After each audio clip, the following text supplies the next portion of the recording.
요한복음 19장 23절에서부터 42절까지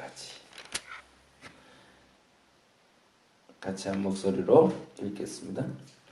군인들이 예수를 십자가에 못 박고 그의 옷을 취하여 네 깃에 나눠 각각 한 깃씩 얻고 속옷도 취하니 이 속옷은 호지 아니하고 위에서부터 통으로 짠 것이라.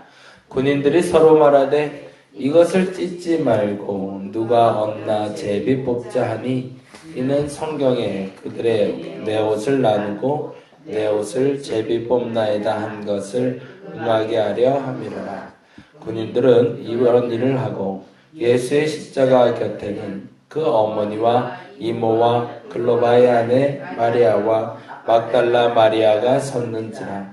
예수께서 자기의 어머니와 사랑하시는 제자가 곁에 서 있는 것을 보시고 자기 어머니께 말씀하시되 여자여 보소서 아들이니이다 하시고 또 그 제자에게 이르시되 보라 내 어머니라 하신대 그때부터 그 제자가 자기 집에 모시니라.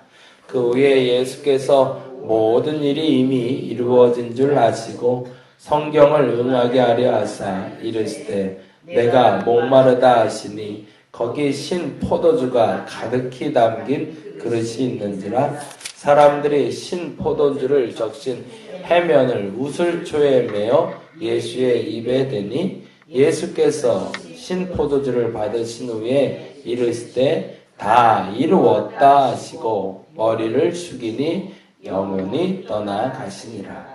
이날은 준비일이라. 유대인들은 그 안식일이 큰 날이므로 그 안식일에 시체들을 십자가에 두지 아니하려 하여 빌라도에게 그들의 다리를 꺾어 시체를 치워달라 하니 군인들이 가서 예수와 함께 못 박힌 첫째 사람과 또 그 다른 사람의 다리를 꺾고 예수께 이르러서는 이미 죽으신 것을 보고 다리를 꺾지 아니하고 그중 한 군인이 창으로 옆구리를 찌르니 곧 피와 물이 나오더라. 이를 본 자가 증언하였으니 이 증언이 참이라. 그가 자기의 말하는 것이 참인 줄 알고 너희로 믿게 하려 함이니라. 이 일이 일어난 것은 그 뼈가 하나도 꺾이지 아니하리라 한 성경을 응하게 하려 함이라. 또 다른 성경에 그들이 그 찌른 자를 보리라 하였느니라. 아리마대 사람 요셉은 예수의 제자이나 유대인이 두려워 그것을 숨기더니 2일 후에 빌라도에게 예수의 시체를 가져가기를 구하매 빌라도가 허락하는지라. 이에 가서 예수의 시체를 가져가니라. 일찍이 예수께 밤에 찾아왔던 니고데모도 몰약과 침향 섞은 것을 100리트라쯤 가지고 온지라. 이에 예수의 시체를 가져다가 유대인의 장례 법대로 그 향품과 세마포함에 쌌더라. 십자가에 못 박힌 곳에 동산이 있고 동산 안에 아직 사람을 장사하는 일이 없는 새 무덤이 있는지라. 이 날은 유대인의 준비일이요 또 무덤이 가까운 거로 예수를 거기 두니라. 아멘. 아멘. 예수님의 죽음에 대한 글이 적혀있는 본문인데요. 마태복음, 마가복음, 누가복음과는 현격하게 차이가 나고 있음을 알 수 있어요. 마태, 마가, 누가복음은 이 십자가 죽으심에 대해서 굉장히 집중하고 있거든요.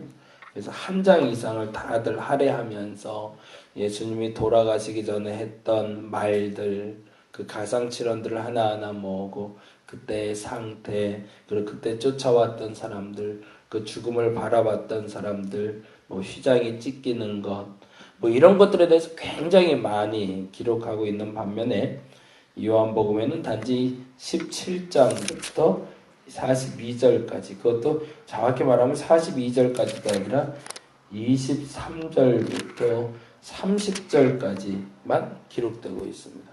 이제 예수를 바라보는 시각의 차이겠죠.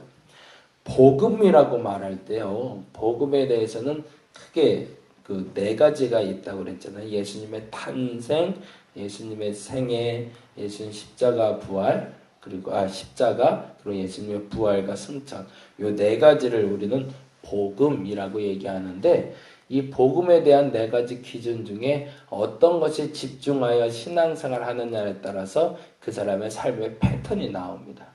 그래서 이 고난에 집중하고 사는 사람들은 인내하고 참고 섬기면서 그 무엇인가 또 다른 열매를 위해 희생하는 예수를 본받아 사는 사람들이 많다면, 예수님의 생애에 집중하는 사람들은 우리가 소위 말하는 복이라고 말했던 부분들이 있잖아요.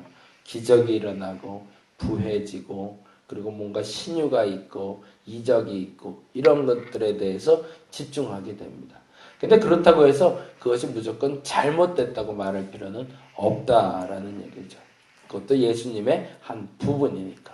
근데 그럼에도 불구하고 내가 어느 부분에 포커스를 맞추고 신앙생활을 하고 있다 할지라도 한 부분만을 말하면 되는 것이 아니라 모든 부분을 아우를 수 있을 때 우리가 그 균형 잡힌 신앙생활을 할 수 있다라고 얘기하는데, 그래서 어떤 분이 얘기하는데, 엊그제 대화하다가 오는 목사님한테 귀한 얘기를 들었어요.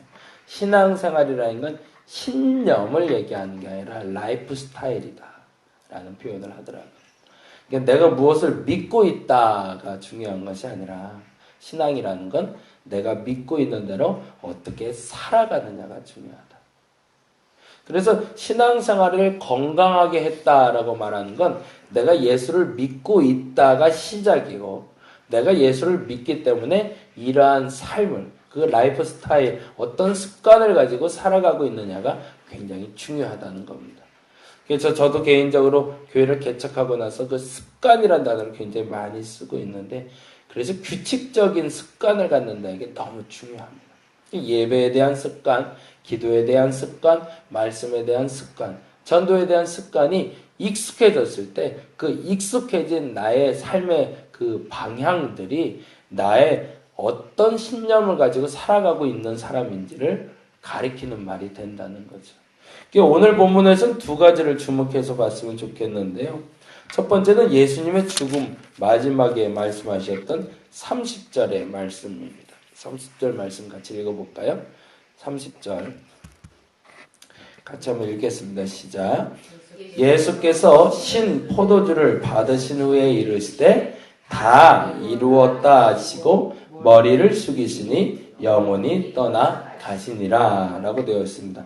여기서 이 다 이루었다라는 말이 테텔레스타이라는 헬라어 단어를 쓰죠.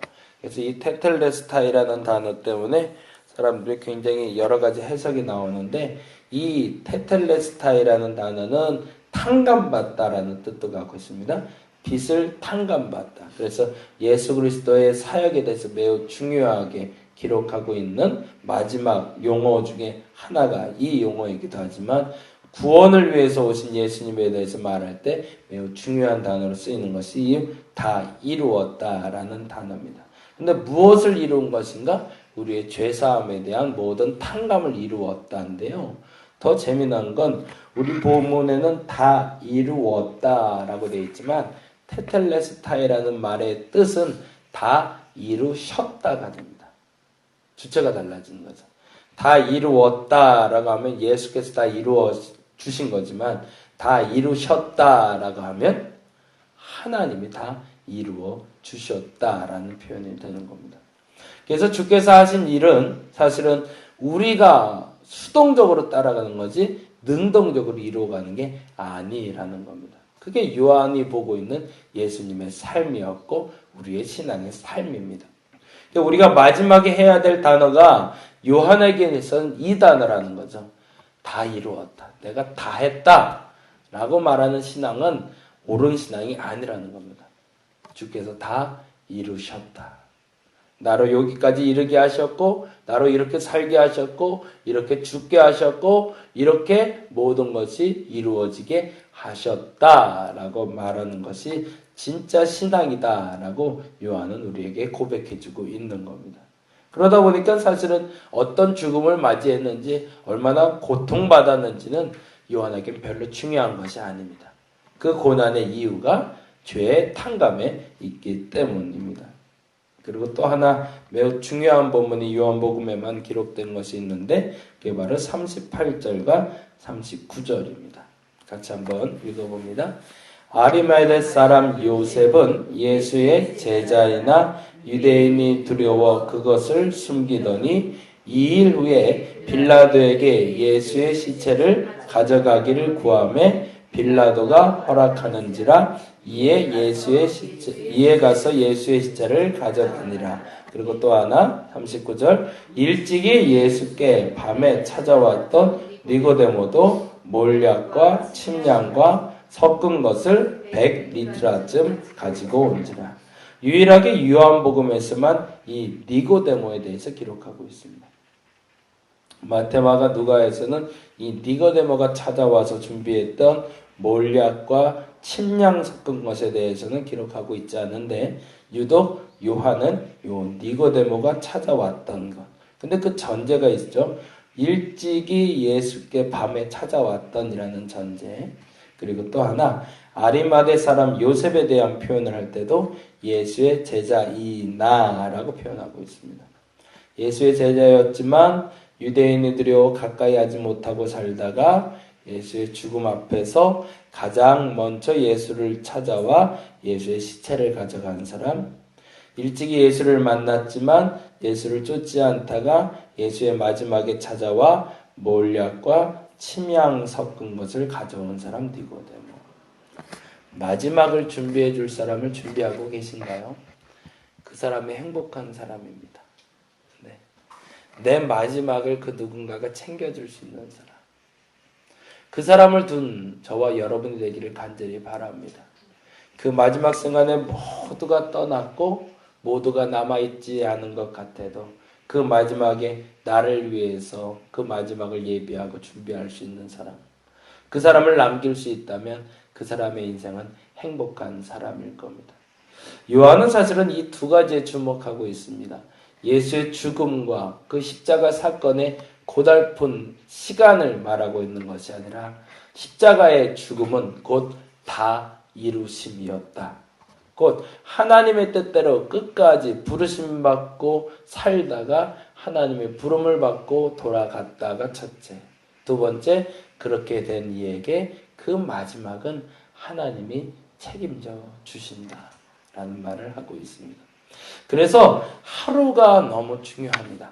보다 정확히 말하자면 오늘 한 날을 최선을 다해서 살아야 되는 이유는 오늘이 나의 생의 마지막일 수 있기 때문에 그렇습니다. 저와 여러분이 이 마지막이 아름다운 사람이 되기를 간절히 바랍니다.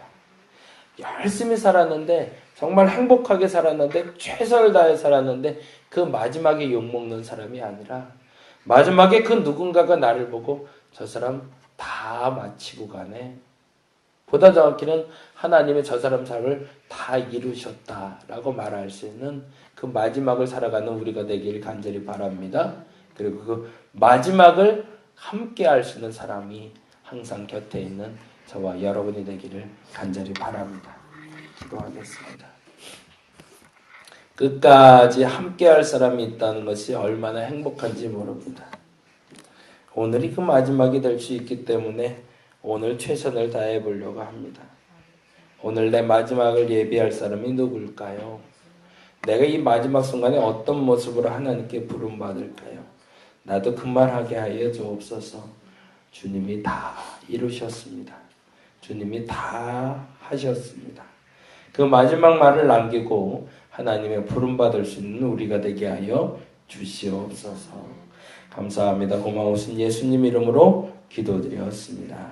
다 같이 기도하고 돌아가도록 하겠습니다.